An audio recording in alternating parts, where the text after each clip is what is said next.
Donc on a un repère donc A, AB, AC, donc ça veut dire que AB fait 1 et AC fait 1 également. Et on a les points R de coordonnées moins 1, 0 et Q de coordonnées 0, A, avec A qui est différent de moins 1.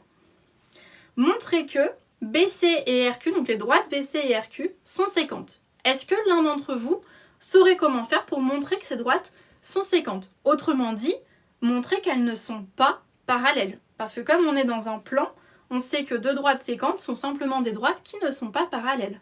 Donc déjà, on va calculer le coefficient directeur de la droite BC, donc le vecteur en fait BC. Le vecteur BC, hop, ben ça va être les coordonnées de C moins les coordonnées de B.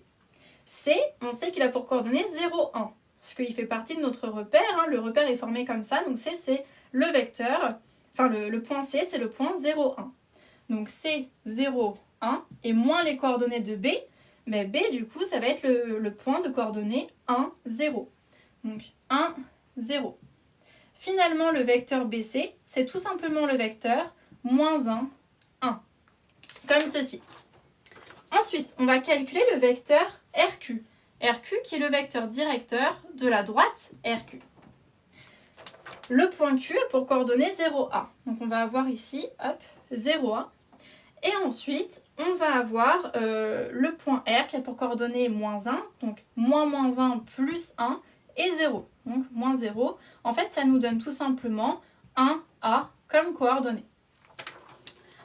Maintenant, il faut montrer que ces deux droites sont séquentes. Donc autrement dit, que les vecteurs BC et RQ ne sont pas collinéaires. Parce que deux droites sont séquentes si elles ne sont pas parallèles. Donc si leurs vecteurs directeurs ne sont pas collinéaires.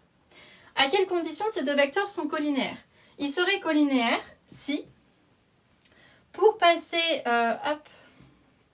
de l'un à l'autre, on avait une proportionnalité. Ici, pour passer de moins 1 à 1, il faut que je multiplie par moins 1, normalement. C'est le seul coefficient qui pourrait être un coefficient de proportionnalité. Si on avait autre chose, ça ne fonctionnerait pas. Donc c'est bien moins 1 fois moins 1 qui donne 1. Maintenant, si je fais pareil en bas, 1 fois moins 1, ben, j'obtiens que A serait égal à moins 1. Or, dans l'exercice, dans l'énoncé, on nous dit que A est différent de moins 1. Ce qui signifie qu'on ne peut pas avoir la situation où les vecteurs sont collinaires. C'est impossible parce que si les vecteurs sont collinaires, alors A vaut moins 1. Et comme c'est absurde parce que d'après notre énoncé A est différent de moins 1, on sait que les vecteurs ne sont pas collinaires et donc que les droites sont séquentes.